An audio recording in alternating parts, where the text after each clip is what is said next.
안녕하십니까. 제8회 전자기계융합공학과 학술제 발표를 맡게 된 권광호 교수님 연구실 석사과정 최연식입니다. 제가 이번에 발표할 주제는 액화가스를 이용한 저유전 방막의 직각을 통해 기존 가스 대체 가능성에 대한 연구를 발표하겠습니다.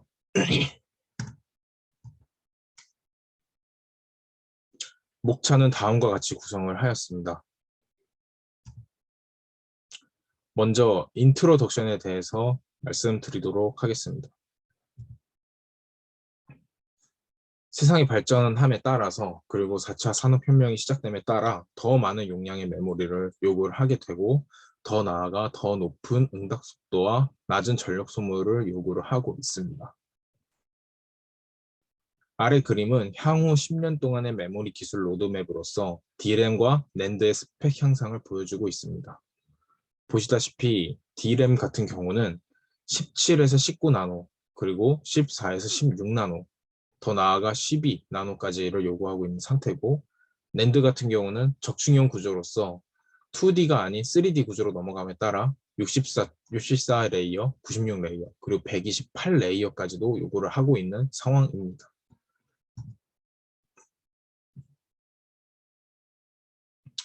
반도체 소자가 직접화됨에 따라서 하크 엣지, 하이 에스펙트 레이시오 컨택 엣지와 QPT 프로세스와 같은 공정이 늘어나고 있고 이러한 공정들을 진행하기 위해서는 PFC 가스의 수요가 늘어나고 있는 상황입니다.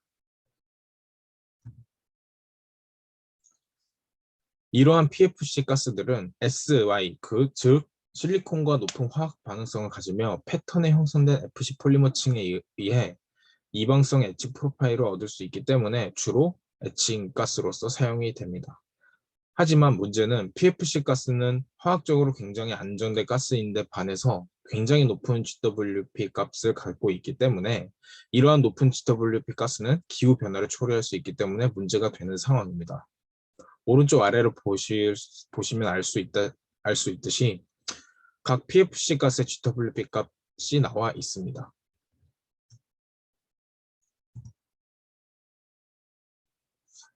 모든 온실가스에는 지구온난화 가능성이 있습니다. 이 값은 대기의 열을 가두는 다양한 온실가스의 능력을 비교하는 데 사용됩니다. 지구온난화 지수는 말 그대로 CO2와 비교하여 온실가스가 대기에 얼마나 많은 열을 가두는지를 알려주는 것입니다. 신기후체제 대응을 위한 에너지 전환 정책으로 온실가스 감축 대책 실천 계획 수립, 파리협정, 소위 말해서 파리협정에서 환경 문제를 해결하려는 세계적인 추세에 발맞추어서 한국은 2030년까지 온실가스 배출량을 37% 감축하는 목표를 제시하고 있고 계속해서 온실가스 감축 목표는 늘어나고 있는 추세입니다.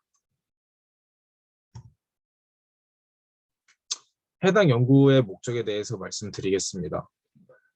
제가 선정한 대체가스인 C5H2F10은 GWP 값이 1645로서 기존 PFC 가스인 CHF3보다 14% 정도의 수준밖에 안 되는 가스입니다.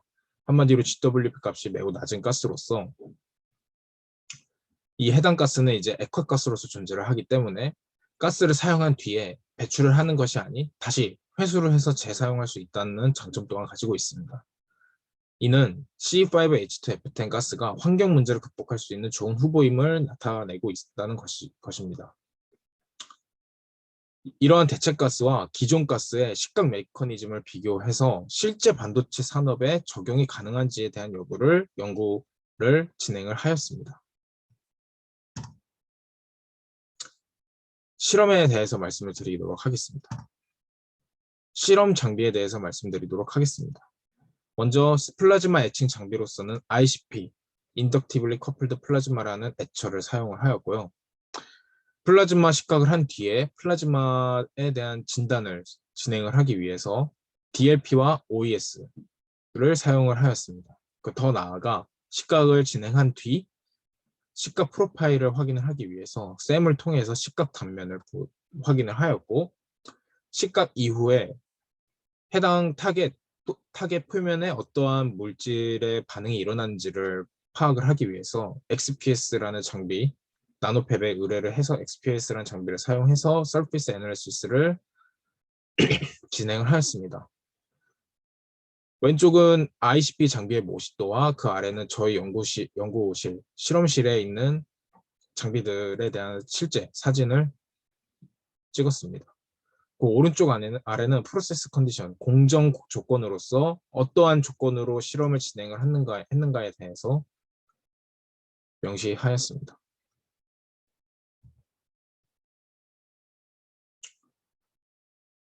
해당 PPT는 이제 웨이퍼 패브리케이션, 즉 웨이퍼에 대한 패턴이 어떻게 형성되어 있는지를 말씀을 드리는 것으로서 먼저 SiOC라는 방막 위에 500나노 정도의 아모포러스 실리콘을 올린 뒤 해당 마스크를 500, 그리고 350, 250, 150의 여러 다양한 위스를 가지는 패턴을 만들었습니다. 그 해당 홀 패턴 같은 경우는 헥사고널 패턴과 렉탱귤러 패턴으로 이루어져 있는 패턴을 사용을 하였습니다. 실험 결과에 대해서 말씀드리도록 하겠습니다. 먼저 식각을 진행을 한 뒤 해당 가스의 식각률을 나타내었습니다. 그 왼쪽 위를 보시면 SiOC 타겟의 애치 레이트, 왼쪽 아래는 실리콘에 대한 타겟에 대한 애치 레이트를 나타내었습니다. 두 가스 모두 보시다시피 두 가스의 비율이 혼합가스에서의 두 가스의 비율이 증가함에 따라 식각률은 감소를 하게 되고, 두 가스를 비교를 했을 때 CHF3가 C5H12F10보다 식각률이 더 높은 것을 확인을 할 수 있습니다. 이것은 두 물질에서도 똑같은 경향을 나타내는 것을 알 수 있습니다. 이러한 것을 알아보기 위해서 플라즈마 진단을 수행을 하였는데요. 먼저 X가스의 비율이 증가함에 따라서 셀렉티비티를 먼저 보시게 되면 셀렉티비티 또한 둘 다 증가를 하는 것을 보이지만 선택비는 C5H12F10이 좀 더 높은 것을 볼 수가 있습니다. 이제 이러한 것을 분석을 하기 위해 플라즈마 진단을 수행을 하였는데, 먼저 DLP에 대한 데이터를 보시면 먼저 왼쪽은 양이온 밀도로서 포지티브 아이온 덴시티에 대한 값을 나타내고 있습니다. 포지티브 아이온 덴시티 값을 보시면 이제 신가스인 C5H12F10보다 CHF3의 값이 더 높고, 두 가스 모두 증가는 하지만 증가 추이는 CHF3가, 즉 기준가스가 좀 더 높은 것을 나타냅니다. 아이온 에너지 플럭스 또한 CHF3가 C5H12F10보다 더 높은 것을 나타내고 있고, 이러한 것은 물리적인 요인, 즉 식각에 있어서 물리적인 요인과 화학적인 요인이 있는데, 물리적인 요인이 좀 더 큰 가스는 CHF3라는 것을 알 수가 있습니다. 그 뒤 이제 플라즈마의 라디칼 형성이 어떻게 되는지를 판단을 하기 위해서 OES 진단을 진행을 한 결과 CFX 라디칼 인텐시티 같은 경우는 두 가스 모두 증가를 하고 있지만 CHF3가 더 높은 것을 알 수가 있습니다.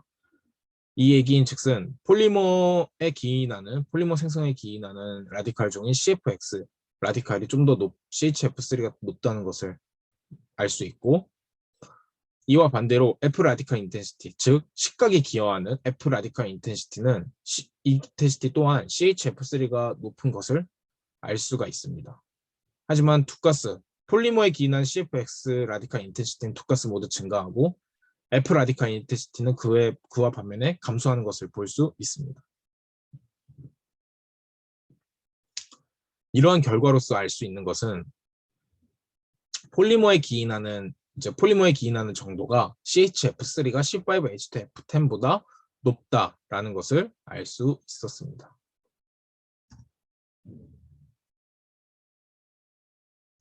이제 식각을 한 뒤에 식각 표면, 타겟 표면에 어떠한 화학적인 결합이 생겼는지를 직접 파악을 하기 위해서 XPS 분석을 진행을 하도록 하였습니다. 왼쪽 같은 경우는 C1S 스펙트라에서 이제 XPS를 분석을 한 것이고요. 보시다시피 CCFX, CF, CF2와 같은 폴리머에 기인하는 방막 화학종들을 이제 분석을 하였습니다. 그리고 그것을 본딩 퍼센테이지로 환산을 해서 이제 CFX가 얼마나 방막 표면에 생성됐는지를 그래프로 나타낸 것입니다.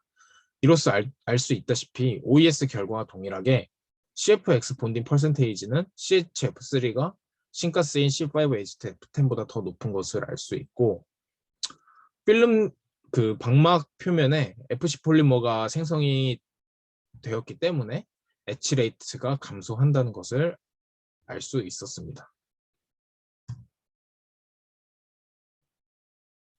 컨택 레지스턴스를 봤는데요. 컨택 레지스턴스는 한마디로 얘기하면은 방막 표면에 얼만큼의 폴리머가 쌓였는지에 따라서 저항이 증가하는 것을 이용을 해서 정말로 폴리머가 얼만큼 생성이 됐는지를 량을 직접적으로 알 수 있는 데이터 척도입니다. 여기서도 보시다시피 OES와 XPS 데이터와 동일하게 CHF3가 C5H2F10보다 컨택 레지스턴스가 더 높은 것을 알 수 있었습니다.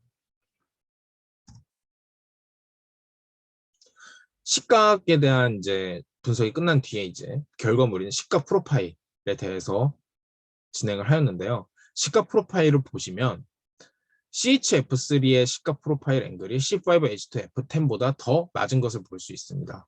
여기서 데이터를 보시면 프로파일 앵글이 높으면 높을수록 좀 더 이방성을 갖는다는 뜻이고 시각 프로파일이 더 좋다는 뜻입니다. 그렇다는 것은 폴리머가 더 많이 생성이 되어서 이제 CHF3의 시각 프로파일이 좀 더 버티컬하지 못한다는 것을 알 수 있고, 이에 반면에 C5H2F10은 CHF3보다 폴리머 형성이 더 적기 때문에, 즉 패턴, 측벽에 더 얇은 폴리머막이 형성이 되었기 때문에 좀 더 이방성을 가진 시각 프로파일을 얻을 수 있다는 장점을 갖고 있습니다. 한마디로 표현하면 H 레이트는 CHF3보다 C5H2F10이 더 낮지만 이에 반해 더 좋은 이방성을 갖는 프로파일과 더 높은 셀렉티비티를 가질 수 있는 시각 프로파일을 얻을 수 있다는 장점이 있다는 것이죠. 더 나아가서 다이렉트릭 컨스탄트에 대해서 말씀을 드리도록 하겠습니다.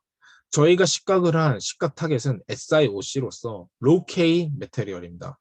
여기서 K란 유전상수를 얘기를 하는 것으로서 플라즈마 공정을 진행을 하게 되면 항상 방막에 있는 유전상수가 변화를 하게 됩니다.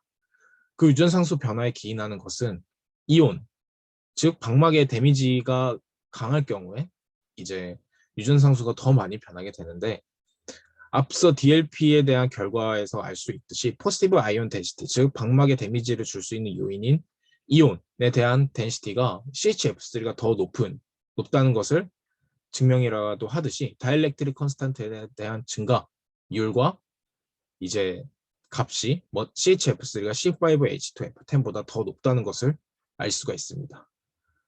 이것을 토대로 C5H2F10이란 가스는 식각률은 낮지만 더 높은 선택비와 더 낮은 방막 데미지, 그리고 더 좋은 시각 프로파일을 얻을 수 있다는 점에서 CHF3를 충분히 대체할 수 있는 가능성이 있다는 것을 시사를 하고 있습니다. 결론을 말씀드리겠습니다.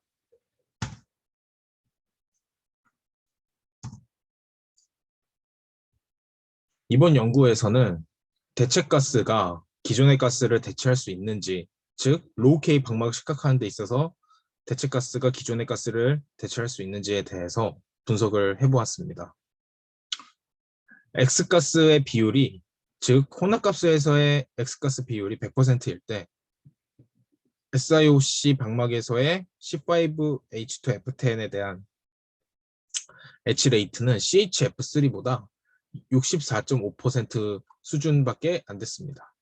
하지만 H 선택비가 CHF3보다 조금 더 우수하고 비슷하다는 점이 있었습니다.